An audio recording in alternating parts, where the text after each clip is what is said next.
2017 का सवाल है और सवाल किससे हमारा एथिक्स एंड ह्यूमन इंटरफेस। ठीक है, यहाँ तक हमने सारी बातें की है, 10 सवाल तक हम गुजरे हैं। अब आगे सवाल है बड़ी महत्वाकांक्षा। तो महत्वाकांक्षा को आप क्या समझते हो? या तो महत्वाकांक्षा बड़ी में जैसे देश आज़ाद अगर नहीं हो तो आज़ादी की महत्वाकांक्षा। वर्तमान में क्या हमारी सबसे बड़ी महत्वाकांक्षा है? देश को विकसित करना। ये जो चल रहा है 2047 विजन 2047 कि 2047 तक विकसित करना, ये सबसे बड़ी महत्वाकांक्षा होती है। या फिर और कोई व्यक्ति हो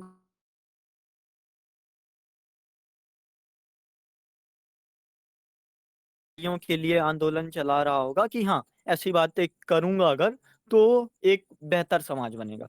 किसी की क्या विचारधारा चल रही होगी, जैसे आप बहुत सारे इंस्टाग्राम, यूट्यूब वगैरह में देखोगे तो पेड़-पौधे लगाने की कि हम लगा रहे हैं 1.5 लाख पौधे। तो ये सारी उन चीज़ों की बड़ी महत्वाकांक्षा होती है। या फिर आप ऐसे में चले जाओ थोड़े एग्ज़ाम्पल लेने कि एक इंसान बल्ब बनाना चाह रहा है। अब उसकी जो विचारधारा है बहुत बड़ी है, महत्वाकांक्षा क्या है कि वो समाज को या फिर पूरे विश्व को प्रकाश देना चाह रहा है। महत्वाकांक्षा भी बड़ी है, उसमें जुनून भी बड़ा होगा। लेकिन इनको थोड़ा आप गहराई से समझो कि चरित्र का भावावेश जुनून है।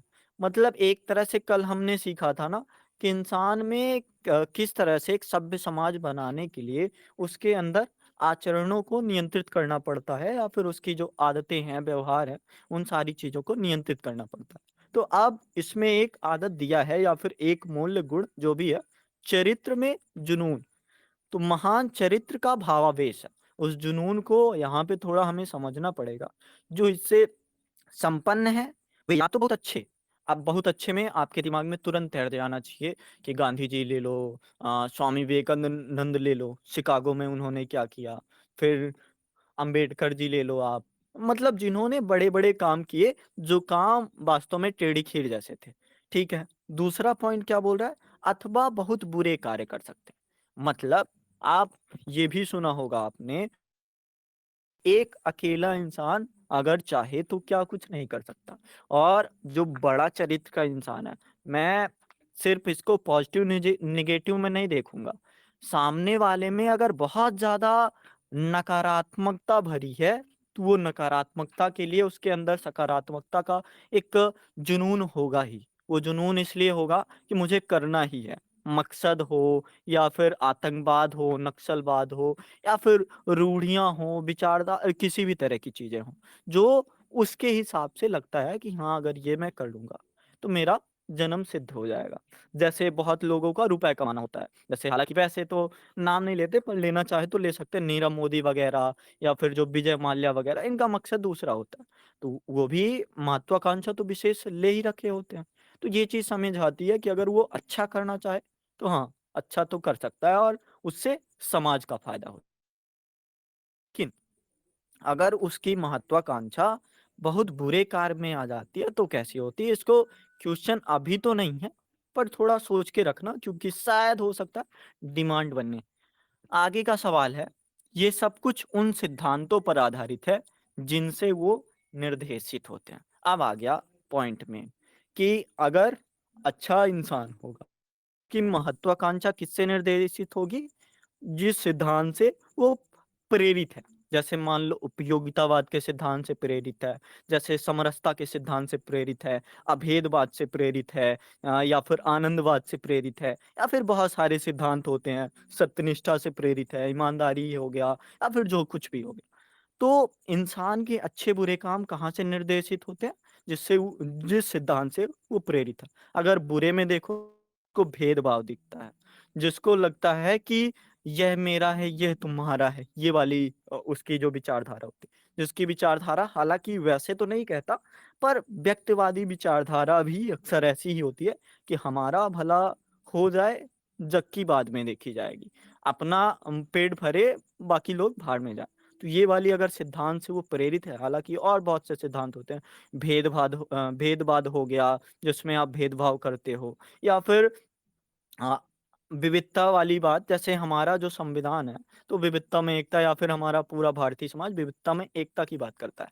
लेकिन जैसे ही आपके में अंदर सांप्रदायिकता आ गई, या फिर जैसे ही आप लिंग के आधार पर बढ़ महिला है, ये मुझसे आगे कैसे जा सकती? तो ये सारी विचारधाराएँ वही बता रहा है कि ये तभी होगा जिससे आप प्रेरित हो। जैसे सर ने बोला हिटलर को आप लेके चलो। जब हिटलर को आप लेके चलते हो तो उसका मस्तिष्क एक तरफ़ा जा रहा था। क्या जा रहा था? कि मैं अपने जो हमारा राष्ट्र है, उस राष्ट्र को इतना सशक्त बना दूँ या फिर हालाँकि ऐसा कहते नहीं हैं, पर कह दूँ अगर तो कोई सुनेगा नहीं। जो हमारे डोनाल्ड डोनाल्ड जी हैं, उनका क्या कहना है make America great again.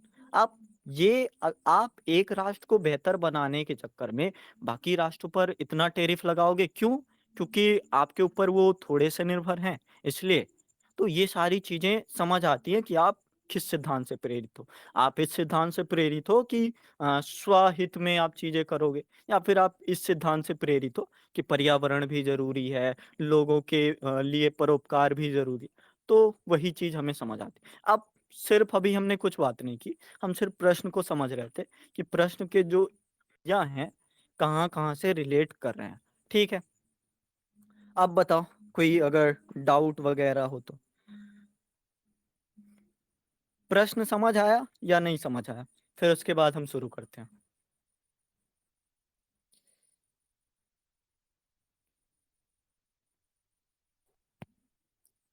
Sir ये तो दो तरह से, हाँ सर, जैसे ये दो तरह से प्रश्न पूछ रहा है।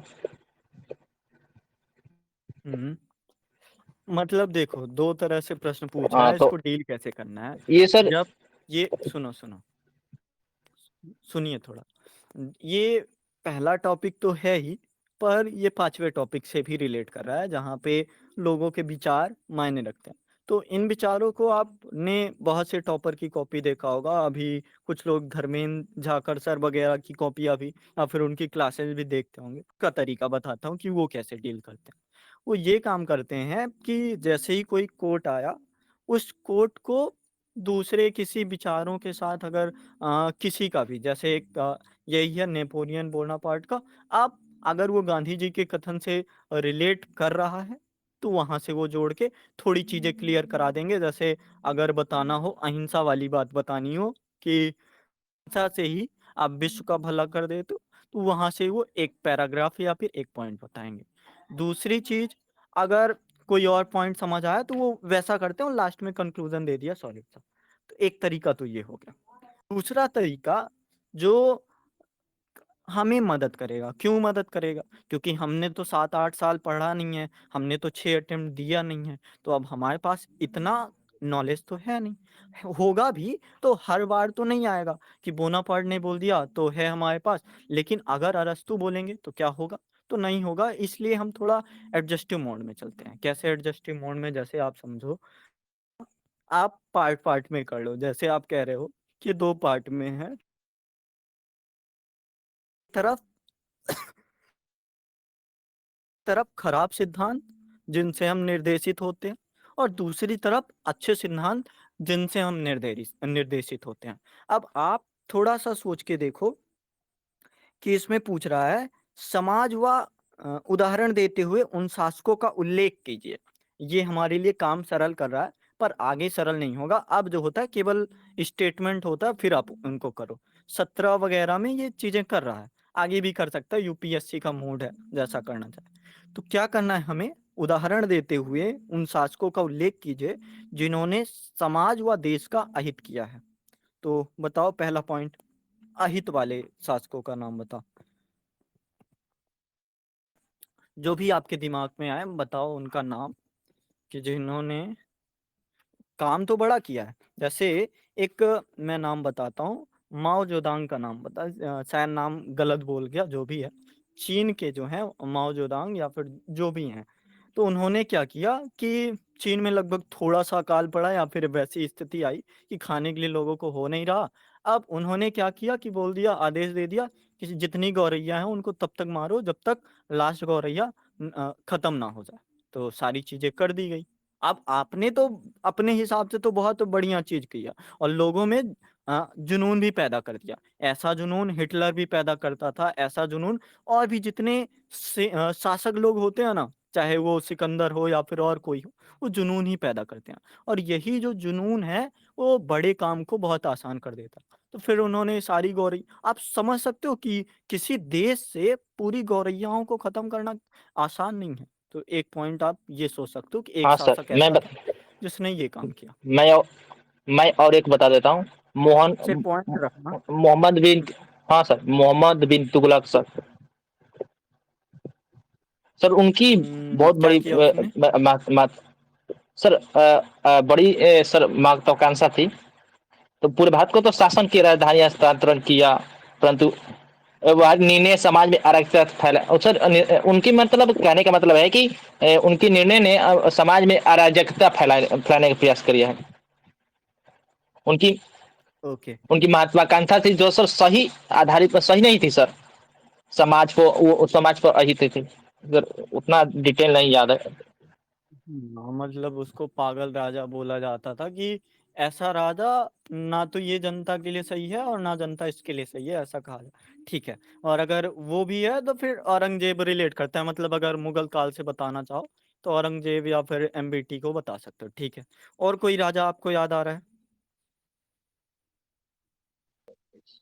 सर बाद में लिख सकते हैं, नाम तो नहीं अशोक। याद है कि अशोक अशोक सम्राट अशोक। सर सम्राट सम्राट अशोक अशोक को ने कैसे लिख सकते थे? सम्राट अशोक पूरा ना, पता जो नहीं। जिन्होंने अच्छा किया है वो बता रहा हूँ। हाँ, ये अच्छा, हाँ हाँ। तो दूसरा पॉइंट। हाँ ठीक है, सम्राट अशोक अच्छे में आ जाएंगे, लिख के चलो। एक नाम तो नहीं याद है मुझे, पर एक मिस्र का राजा था जिसने क्या किया कि उसको बहुत ज्यादा शौक चढ़ा था कि मेरा भी एक धर्म हो। और मेरा धर्म हो, तो उसने क्या किया कि जितने आसपास धर्म चल रहे थे, मंदिर वगैरह थे, तो सभी मंदिरों को तोड़ दिया, लोगों के साथ ऐसा अत्याचार किया जो आप इस धर्म को अपनाओ। तो उसका जुनून ही है कि मैं अपने धर्म को दिखा दूं या फिर इस चीज को कर दूं। तो जो जुनून होता है जहाँ पे खराब, हालांकि हो सकता है कि मानसिकता अच्छी हो, सिद्धांत अच्छा हो, जैसे धर्म हो गया, ठीक बात है, लेकिन धर्म का अखनाटन तो वास्तविक नहीं थे, मतलब, अखनाटन। हाँ शायद वही थे। तो उनके साथ ऐसा था। और हाँ, कोई बताओ। अखनाटन थे ना मिस्र के राजा, वही चाहते थे। हाँ हाँ, एक दो पॉइंट रखो सर फिर हम दू, दूसरे में चलते हैं। तो अच्छे, दूसरा पॉइंट में सर दो तीन, अब अच्छे में तो दूसरा आगे पॉइंट में सर सम्राट मेरे पास अशोक दो आ तीन गए, पॉइंट है। अकबर भी आ जाते हैं इसमें। इसको इसको मैं व्यंग की तरह देख रहा हूँ कि आज सब राजा अच्छे हो गए, एक भी याद नहीं आ रहा। क्या ये व्यंग है?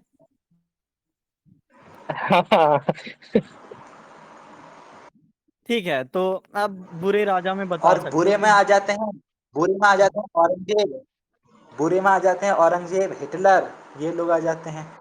और अच्छे में अकबर और वो चंद्रगुप्त मौर्य और सम्राट अशोक, ये तीन तीन हाँ, चार चीजें आ जाए।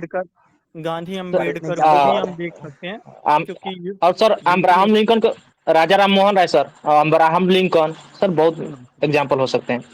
सुनो सुनो, एक चीज और मैं बताना चाहूंगा यहाँ पे, यूपीएससी थोड़ा एडजस्ट भी करता है। ये शासक की जगह हो सकता है नेता भी लिख दे कि कौन से नेता हैं जो ऐसे काम करते हुए दिखते हैं। तो थोड़ा एडजस्ट करके चलो कि आप नेताओं वगैरह को जो नीति में जोड़े हैं उनको भी सोच लो, क्योंकि सोचने से ही बेहतर चीजें होंगी। जैसे आप बहुत से ऐसे राजनेता देखे होंगे जो अपने आप को, जैसे शायद गुदड़ी के लाल जो थे, जवाहरलाल नेहरू, उनके बारे में ऐसा मिलता है कि उन्होंने समाज के हित के लिए अपना भी त्याग वगैरह जो भी है। और राजा हरिश्चंद्र का उदाहरण, तो ऐसी चीजें दोनों आप सोच सकते हो कहीं ना कहीं क्रम से। तो एग्जाम्पल की बात खैर हम नहीं करते, हम थोड़ा क्वेश्चन में ही आ जाते हैं। आप समाज व देश के विकास के लिए क्या कार्य किया, ये दूसरा पॉइंट था। तो उसमें अब आपको राजा का नाम गिनाते गिनाते साथ में ये भी बताना है कि उन्होंने क्या काम किया, तो आप काम को गिना सकते हो। और ये सारी चीजें आपको 2 पेज के अंतर्गत पूरा रिलेट कर देंगी। लेकिन आप सोच के देखो, जो मैं बता रहा था धर्मेंद्र झाकड़ का तरीका, वो तरीका थोड़ा ज्यादा सरल है कि नाम भी वही पूछ रहा है, शासकों का नाम बताते हुए ऐसी चीजें करे, तो उस तरीके में ये ज्यादा फिट होगा। तो आप देख लेना, अगर एडजस्ट कर पाओ तो वैसा कर लेना, अगर नहीं कर सकते तो फिर आप कॉन्सेप्ट टू कॉन्सेप्ट चीज़ों को बताते जाना। अब इसमें ज़्यादा क्लियर करने की बात नहीं है। अब आप खुद से एग्ज़ाम्पल खोजो, क्योंकि यूपीएससी भी एग्ज़ाम्पल पूछना चाह रहा है। और दूसरी चीज़, एक सरल यहाँ पे काम यूपीएससी ने खुद कर दिया है कि एक अहित करने वाले और दूसरा हित करने वाले। हालाँकि अहित में तो क्लियर नहीं पूछा है कि क्या अहित किया, पर आप दिखा देना कि ये अहित किया उदाहरण में या फिर जैसे भी, तो अच्छा आंसर बन जाएगा। कंक्लूज़न कोई बताओ कि कंक्लूज़न क्या हो सकता है? हाँ, मैं बताऊँ सर? मैं बताइए। बताऊँ सर? हेलो? हुँ। बताइए। हाँ, बता रहा हूँ सर। जैसे कि सर ये नेपोलियन का जो कथन है, ये हमें सिखाता है सर कि महत्वाकांक्षा एक शक्तिशाली ऊर्जा है सर। हुँ। अगर आप स्वार्थ और गलत सिद्धांत में लग जाएँ तो यह विध्वंस बन सकती है। यहाँ पर हिटलर एग्ज़ाम्पल में हिटलर देख सकते हैं सर। लेकिन अगर इसे नैतिकता और जनहित में लगाया जाए तो ये युगांतकारी विकास का साधन साधन बन सकता है सर। एग्जाम्पल में जी, जी। अशोक, अकबर, चंद्रगुप्त दे सकते हैं। मतलब पूरा-पूरा आप ये कहना चाहते हो कि मनुष्य की आकांक्षाएँ अगर महान चरित्र को बनाती हैं, तो क्यों ना हम बेहतर सिद्धांत से निर्देशित हों, और बेहतर सिद्धांत से अगर निर्देशित होंगे, तो केवल ये एक की महत्वाकांक्षाएँ पूरी नहीं करेंगी, किसी के घर की रोटी दे पाएँगी, किसी के घर में दीपक जला, मतलब जो चीज़ें आप बताना चाह रहे हो उस तौर से, ये सारी बातें हैं। ठीक है, मतलब एक की महत्वाकांक्षा का पूरा होना वास्तव में महान चरित्र होता ही नहीं। ऐसा भी आप थोड़ा बता सकते हो, और ऐसा बता के क्लियर कर देना कि हाँ, इतना सा है कंक्लूज़न। तो ये सवाल पे ज़्यादा बात करने की अब क्या ज़रूरत है? या फिर आप एग्ज़ाम्पल ढूँढने चलें वगैरह-वगैरह? कहो तो ये भी कर सकते हैं। अगर सर हम लोगों ने हाँ, इतना सही देख आप लिया तो अब आगे क्यों देखें? सही कह रहे हो आप कि क्या केवल राजा ही होगा, या फिर जो खेल जगत है, राजनीति से है, धार्मिक जगत, तो आप देख सकते हो, अपने हिसाब से एडजस्ट कर सकते हो। शासक का मतलब एक तरह से ये होता है कि जो लोगों को नियंत्रित करे थोड़ा-सा उस आधार पे। तो अगर आप जो धार्मिक गुरु वगैरह हैं, ओशो हैं, वगैरह-वगैरह को आप बताना चाहते हो, तो बता सकते हो, हाँ, ऐसी चीज़ें। बट मोस्टली वो चीज़ें एथिक्स में उतना करते देखा नहीं है मैंने किसी टॉपर को। जितनी भी कॉपियाँ देखी हैं, जैसा डिमांड होगा, वैसा उत्तर वो रखते हैं। तो वैसा आप भी रख सकते हो। बाकी अगर एडजस्ट करना आता है आपको, तो नो वरीज़, आप कर सकते हो। आप रोमन सम्राट नीरो को रख सकते हो, जो कला और ऐश्वर्य के जुनून में डूबा हुआ था। क्या हुआ कि रोम में भीषण आग लगी थी, और वो कहाँ पे लीन था? मनोरंजन में लीन था। एक आप शतरंज का खिलाड़ी कहानी से अगर समझना है, तो वहाँ पे आप सोच सकते हो कि कैसी बात थी यार, कि सामने जो है सामंतवादी व्यवस्था चल रही है वगैरह-वगैरह, उसका जुनून क्या है? शतरंज खेलना। तो ये चीज़ें थोड़ा-सा हम अगर कैसे भी सोचेंगे, आ जाएगा। अब हम दूसरे सवाल में बढ़ते हैं। हाँ, ठीक है, घनानंद को सोच लेना। अगला सवाल है, ये सवाल क्लियर है ना? हम अगले पे ही चल रहे हैं। मेरा दृढ़ विश्वास है, यदि किसी राष्ट्र के को भ्रष्टाचार मुक्त और सुंदर मनोवाला बनाना है, तो उसमें समाज में 3 लोग अंतर ला सकते हैं। कौन-कौन? पिता, माता एवं शिक्षक। अब्दुल कलाम, विश्लेषण कीजिए। अब देखो, यही चीज़ मैं बोल रहा था। अब अगर ये सरल करना होता, यूपीएससी सरल करके बता देता कि आप इन लोगों के महत्व को बताइए, साथ ही साथ ये भी बताइए कि ये कैसे किया जाता है। यूपीएससी ने नहीं किया, तो मैंने कर दिया। चलो, अब कोशिश करो कि कैसे हो सकता है कि मेरा दृढ़ विश्वास है समाज को भ्रष्टाचार मुक्त, मतलब एक तरह से जो पिता होता है, पिता में क्या नैतिक मूल्य होते हैं? कर्तव्यनिष्ठा, जवाबदेहिता, चीज़ों को जितना ज़रूरत है उस हिसाब से पारदर्शी भी रखना, सामने वाले जो बच्चा है उसको समझाना। माता, माता का क्या दायित्व है कि लाड से भी और मार से भी सामने वाले को समझाना वगैरह-वगैरह। और जो तीसरा चीज़ है गुरु, अब गुरु वो चीज़ें सैद्धांतिक आधार पर बाँधेगा कि आप नैतिकता तो जानते हो, पर इसे नीति शास्त्र के मायने मतलब गुरु का मतलब सिर्फ शिक्षक नहीं, कोई भी कला हो, जैसे राजनीति सिखाने वाला भी गुरु है, पढ़ाने वाला भी गुरु है, वगैरह वगैरह भी गुरु है। तो आपका जिस तरह का गुरु होगा, आप भी समाज में वैसे ही होगे। मान लो आप पिता से सीख के चले आए ऐसी-ऐसी बातें, पर गुरु ने आपको फिर जो व्यक्तिवाद है वो बताया, तो वहाँ का भी ज़्यादा प्रभाव पड़ता है। तो आप थोड़ा-सा इसको बताओ? क्योंकि एक बच्चे का प्राथमिक गुरु माता-पिता होता है, जैसे उसको संस्कार मिलेगा, वैसे ही समाज। हाँ, तो मैं पिता के मूल्यों को जानना चाहता हूँ या फिर नैतिक मूल्य जो उनके भीतर होते हैं, वैसे बताओगे ना? अब देखो ये बात फिर से मैं बोलता हूँ, पहले दिन भी मैंने बोली थी कि अगर आप एथिक्स पढ़ने के बाद भी एथिक्स का आंसर वैसे लिख रहे हो जैसा बिना पढ़े दिया जा सकता था, तो एथिक्स का आंसर नहीं होगा। आप बताओगे पिता के अंदर कर्तव्य बोध होता है, अपने बच्चे के प्रति उसको फर्ज बोल देता है।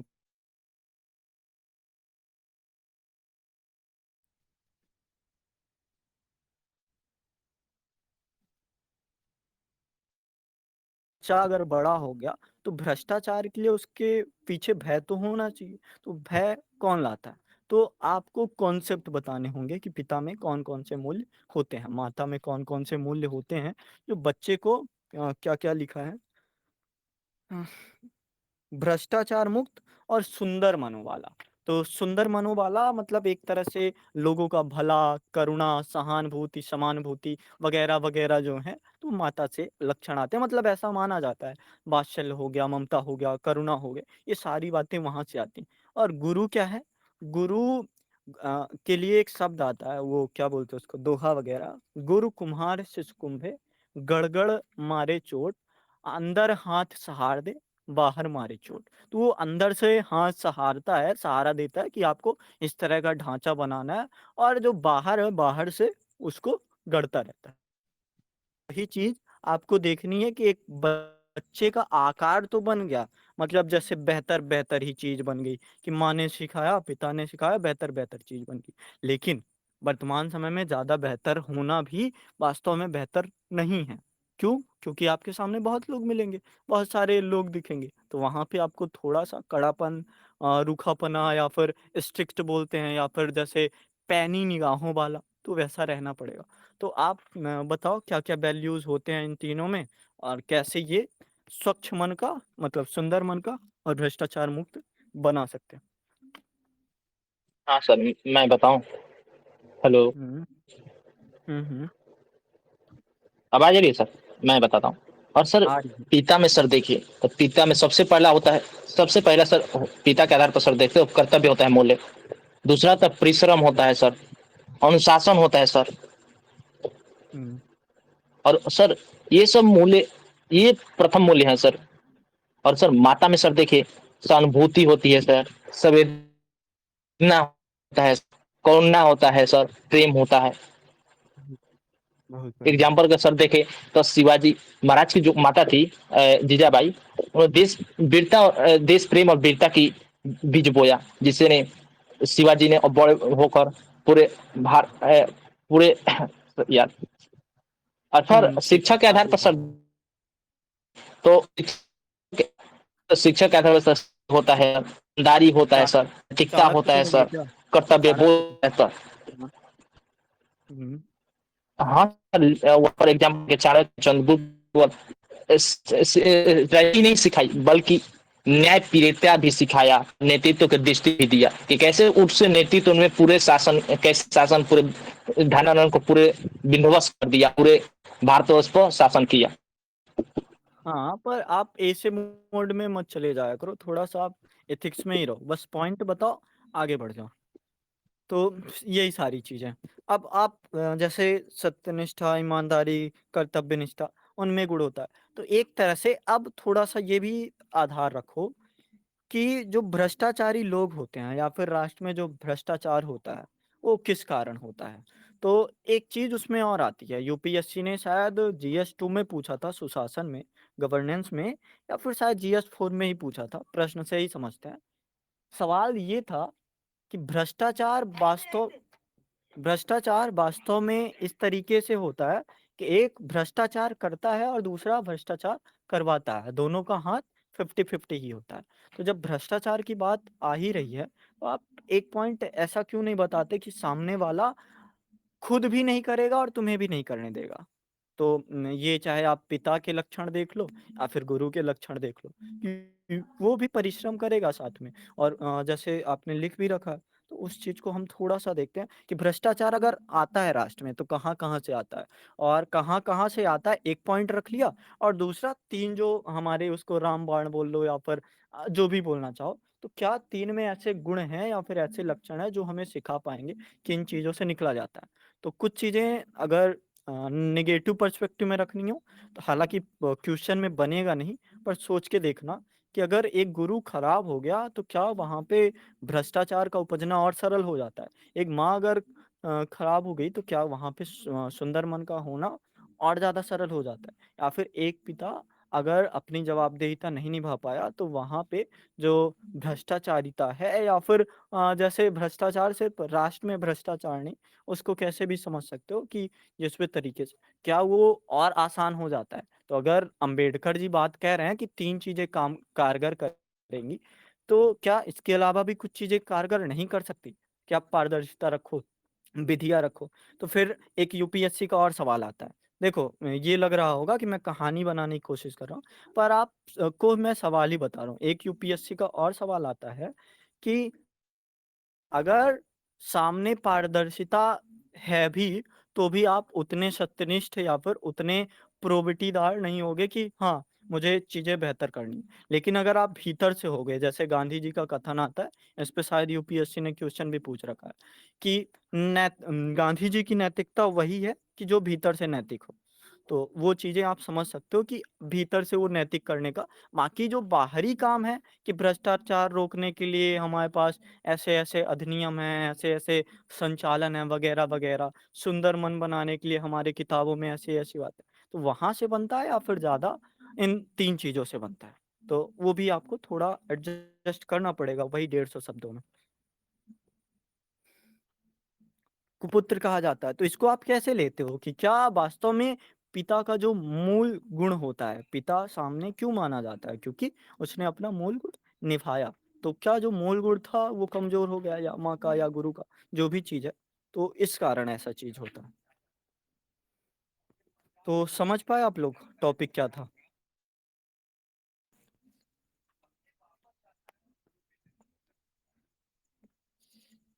बताओ? Hello, okay. तो अब आगे के हाँ सवाल सर। में बढ़ा जाए?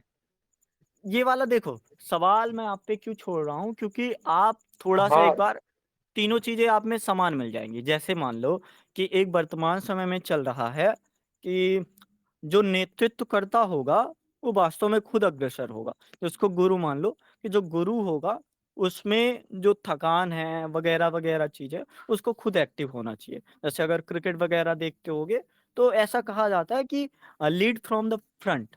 तो लीड फ्रॉम द फ्रंट अगर गुरु कर रहा है, तो भ्रष्टाचार तभी दूर हो सकता है जो युवा नेता हो या फिर कोई भी ऑफिसर वगैरह हो, तो वो लीड फ्रॉम द फ्रंट करे। और जब फ्रंट से लीड करता है इंसान, तो वो फिर कायरता नहीं दिखाता। अगर Samudragupta lead from the front कर रहा है, तो उसके शरीर में भालों के निशान होने ही हैं। मतलब एक तरह से भ्रष्टाचार तो कम से कम नहीं ही होगा।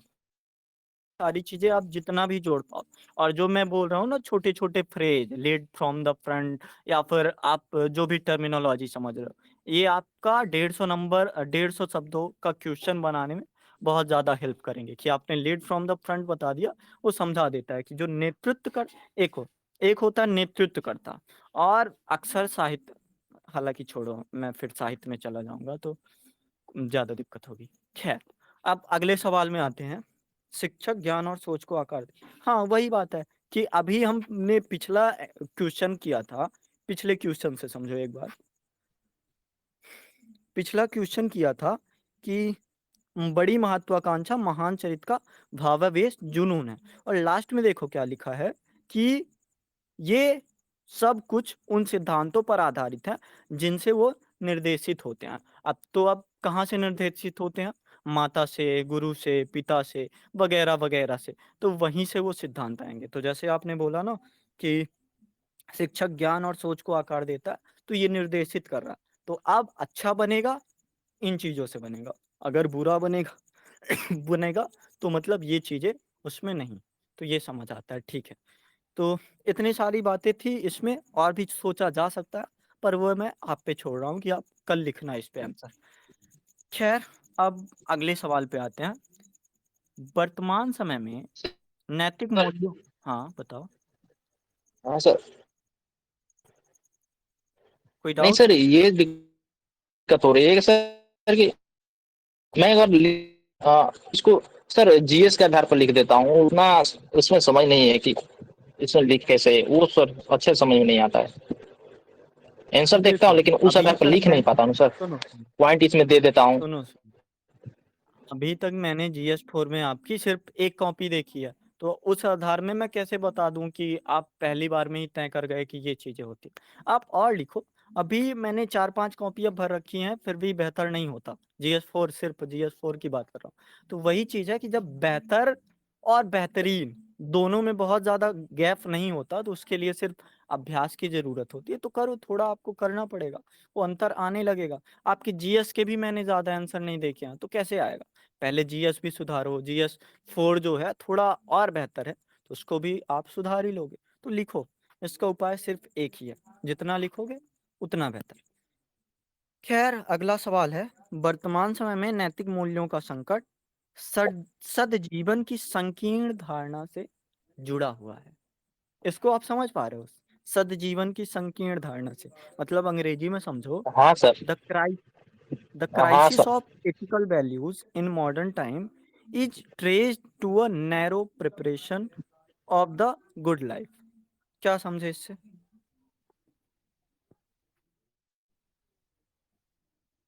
बताइए। सर ये धन, भौतिक संसाधन का ने इसका रूप ले लिया है कि ना, मतलब सर यही कि सज्जीवन जो है वो दिखाई, उनके धन दिखाई देता, साधना है, मुक्तावाद है सर। सर भौतिकतावाद बोल रहे हो आप? हाँ, ठीक है, और कुछ? देखो, नैतिक संकट को आप यूपीएससी के नज़रिए से देखो, 3-4 शब्द इसके लिए यूज़ करता है।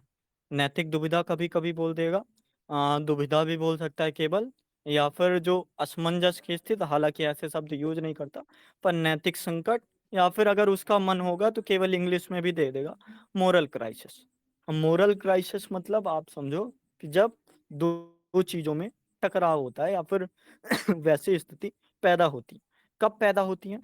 गुड लाइफ आप समझते हो? पहले आप बता दो कि वर्तमान मॉडर्न मॉडर्न समय की गुड लाइफ क्या है? थोड़ा-सा इसकी परिभाषा दो। जैसे अगर आप रात को सपने देखते होगे, तो सपने में आपके चाँद-तारे आते हैं या फिर बड़े-बड़े महल वगैरह-वगैरह? कुछ तो आता होगा।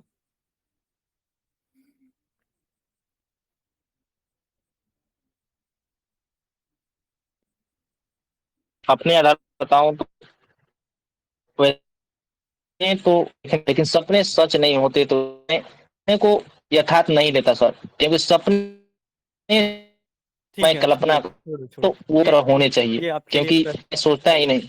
ये आप ये आपके लिए प्रश्न नहीं है। ठीक है, कोई और बताओ जो सपने देखता है बेहतर तरीके से। हाँ। मतलब सोते ही नहीं हो, मतलब जब एक बहुत अच्छी बार लास्ट बार सो, तो आपके लिए कोई सपना है?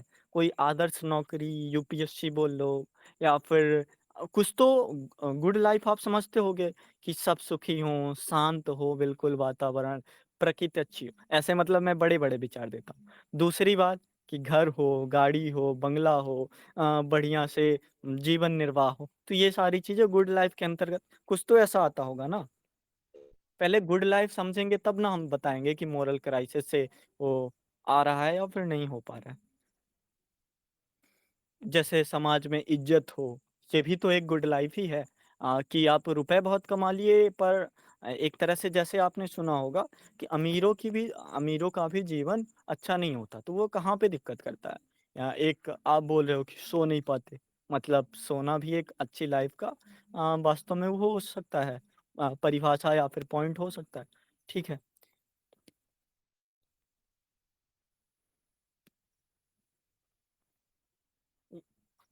कुछ आ रहा है आपके दिमाग में या फिर मैं ही बताऊँ? देखो, अगर नहीं भी बताना चाह रहे, बस इतना सोच लेना कि मैं या फिर मॉडर्न टाइम में मैं जैसे कि आप सोच के देखो, एक अच्छी सड़क की, एक अच्छे नाली की कामना तो आप भी करते होगे कि हमारा अगर गाँव वगैरह है, तो ऐसा हो जाए।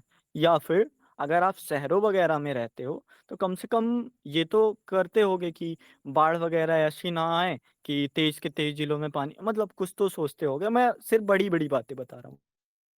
तो जेनज़ीज़ की बातें होती हैं, तो उनका बस वही आईफ़ोन हो, टैब हो, वगैरह-वगैरह जो भी सुख-सुविधाएँ जिसको हरि जी ने भौतिकतावादी बोला, ये सारी चीज़ इंसान सोचता है कि हाँ, सद्जीवन ये है, गुड लाइफ़ ये है।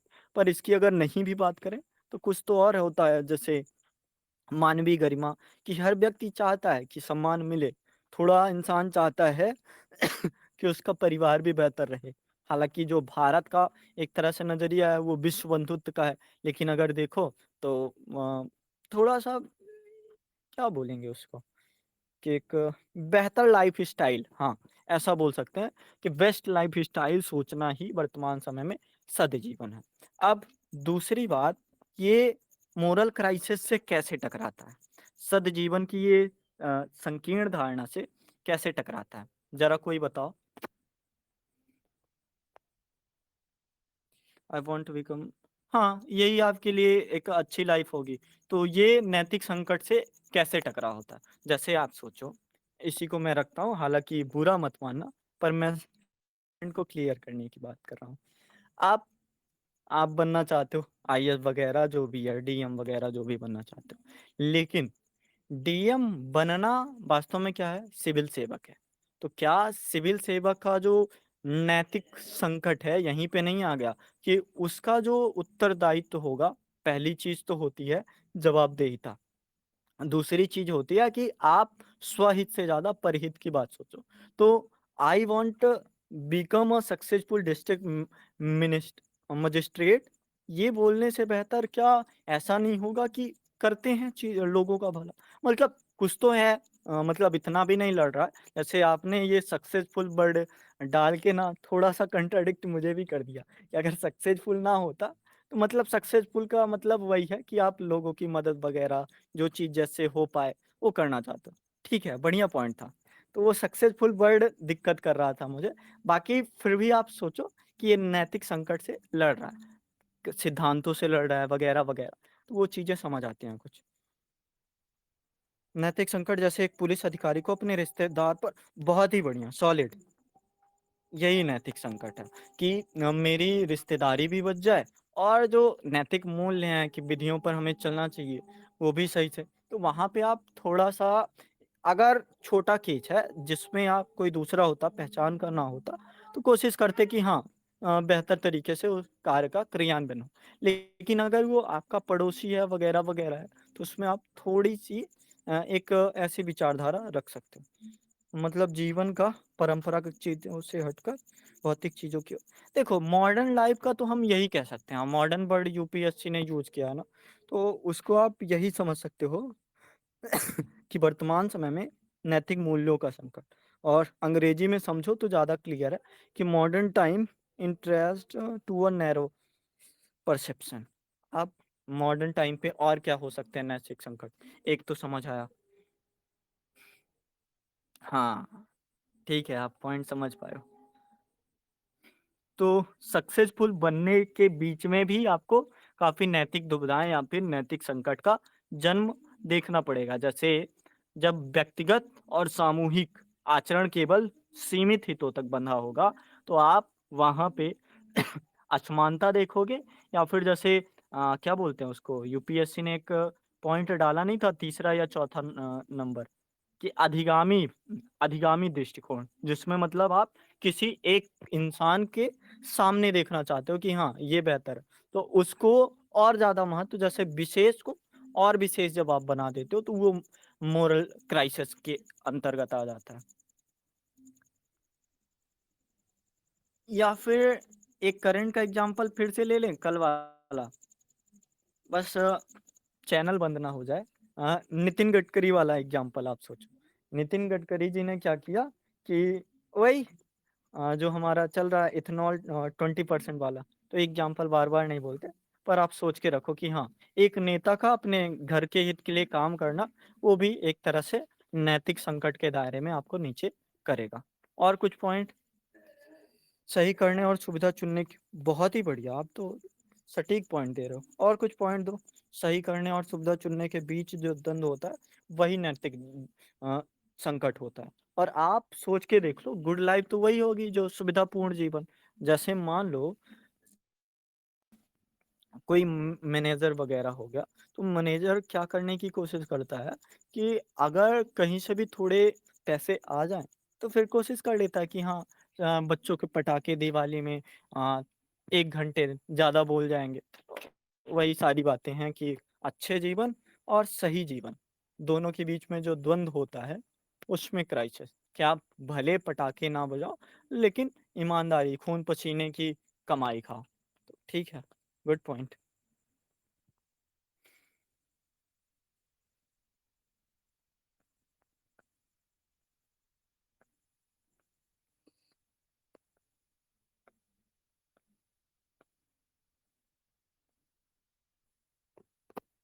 देखो, इसको हम कंक्लूज़न से समझते हैं। क्यों कंक्लूज़न से समझते हैं?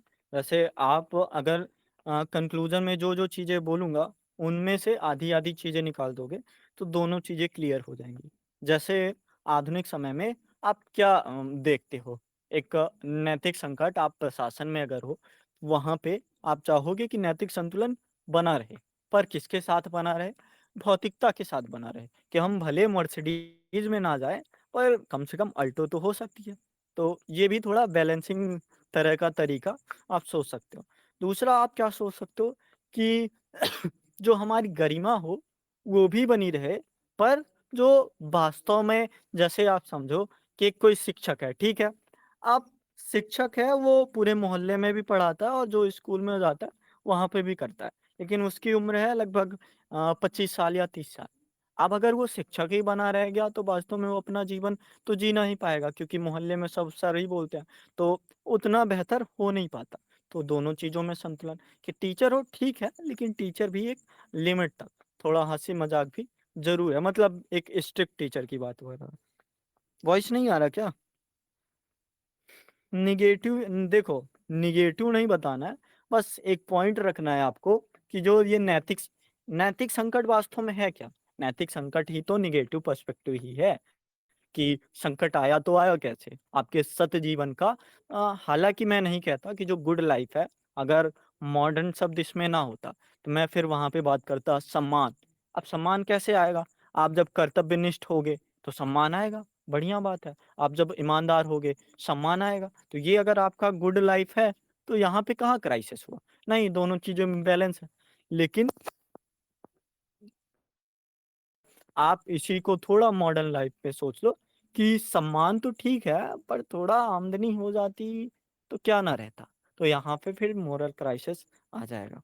तो आप 2 चीज़ों को देख सकते हो। नैतिक संकट का समाधान दृढ़ नैतिक मूल्यों और विवेकपूर्ण निर्णय से हो सकता है। अ, विवेकपूर्ण निर्णय से हो सकता है, बट आप ये बताओ कि क्या वास्तव में, जैसे मान लो आप नहीं चाहते कि किसी को रुपए, जैसे वो वाली बात होती है ना कि अ चार्वाक का क्या है? यावत् जीवेम सुखम जीवेम ऋणम कृत्वा घृतम्। तो आप नहीं चाहते कि मैं ऋण करके घी खाऊँ वगैरह-वगैरह।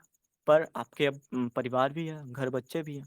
तो क्या सबकी नैतिकताएँ इतनी बेहतर होंगी कि वो विवेकपूर्ण निर्णय लेंगे कि ठीक है, इस दिवाली हमारे नए कपड़े नहीं आए, तो हम खुश रहते हैं, क्योंकि दिवाली कपड़ों से नहीं, दिवाली तो त्योहार है। तो वो बातें हो जाती हैं कि मॉडर्न टाइम पे ये गुड लाइफ का संकट हो ही जाता है कि आपकी वो 40,000 50,000 की जो आमदनी है, वहाँ से काम नहीं चल पाता। तो ये बात है थोड़ी-सी। ल लेकिन सर इसमें नकारात्मक रूप से देखते हैं, यहाँ पर भौतिकतावादी दृष्टिकोण देखती है। आपने जैसे बताया, आपका नेटवर्क बहुत ज़्यादा खराब है। क्योंकि यहाँ पर सर नैतिक मूल्य अ, अंत पे वो ओके ओके सर। हाँ, ठीक कह रहे हो, भौतिकतावादी दृष्टि ही है। अगर ये भौतिकतावादी दृष्टि जैसे सही कह रहे हो कि अगर विवेकपूर्ण तरीके से किया जाए, सामने वाले को भी समझाया जाए, जैसे जो पिछला क्वेश्चन देखो, अब ये देखो थोड़ा कि पिछला क्वेश्चन आगे वाले से रिलेट कैसे कर रहा है। मतलब आप देख सकते हो कि भ्रष्टाचार और अच्छे मन का मानव पहले सत्र में बनाना चाह रहा है। फिर उसके बाद ही बोल रहा है कि ये अगर सच्चे मन का मानव शायद तभी हो पाएगा जब उसमें ये जो मॉडर्न लाइफ के या फिर मॉडर्न टाइम के गुड लाइफ है, इनकी कसौटियाँ दूर होके गुड लाइफ जो वास्तव में होनी चाहिए। जैसे पिज़्ज़ा, बर्गर जो है वो नहीं बल्कि एक संतुलित आहार, वो गुड लाइफ हो सकता है। जैसे किसी शहर में, बंगलों में या फिर मर्सिडीज़ में चलना अच्छा जीवन नहीं है, बल्कि पैदल चलकर स्वस्थ रहना वो बेहतर जीवन है। तो अगर ऐसा गुड लाइफ बनेगा मॉडर्न टाइम का नहीं, हालाँकि इसको भी हम कि मॉडर्न टाइम में अगर अच्छे जीवन की जो कसौटियाँ हैं, वो थोड़ी बेहतर हो जाएँ, वो थोड़ी निखर जाएँ,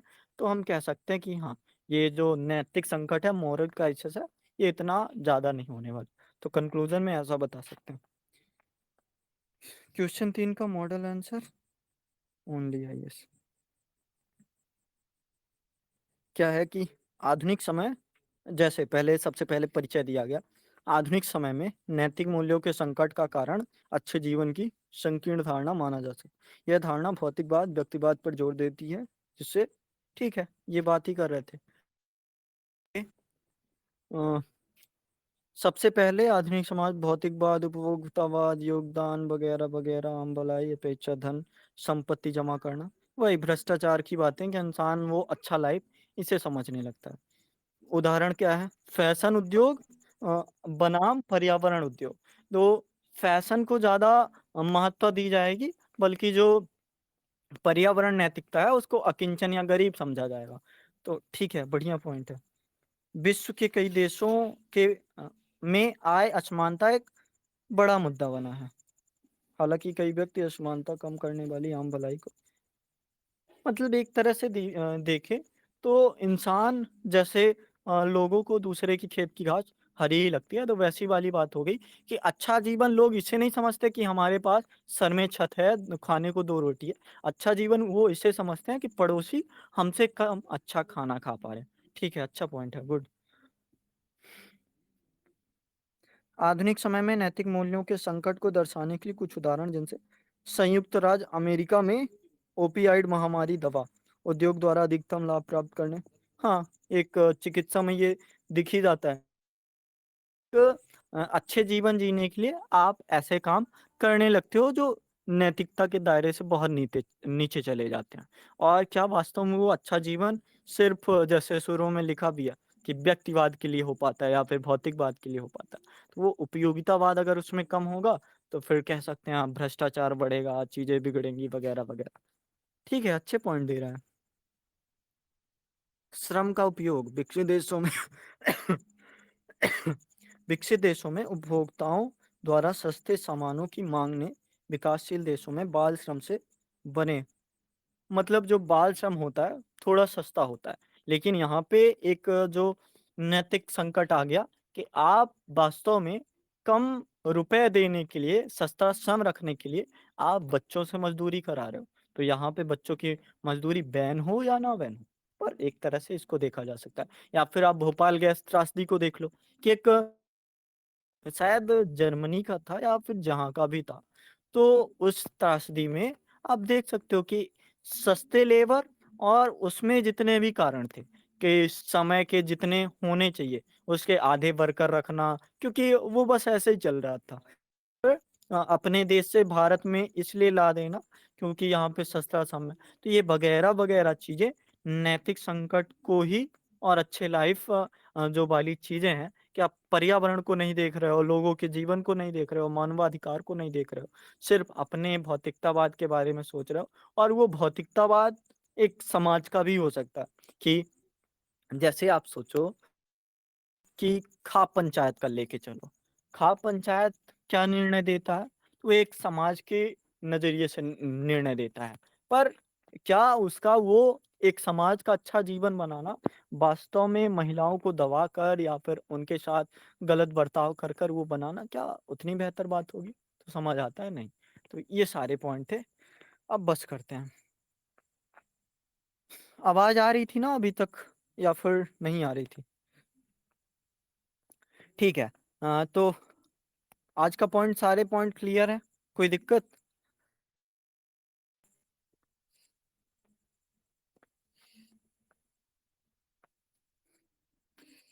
ओके, ओके।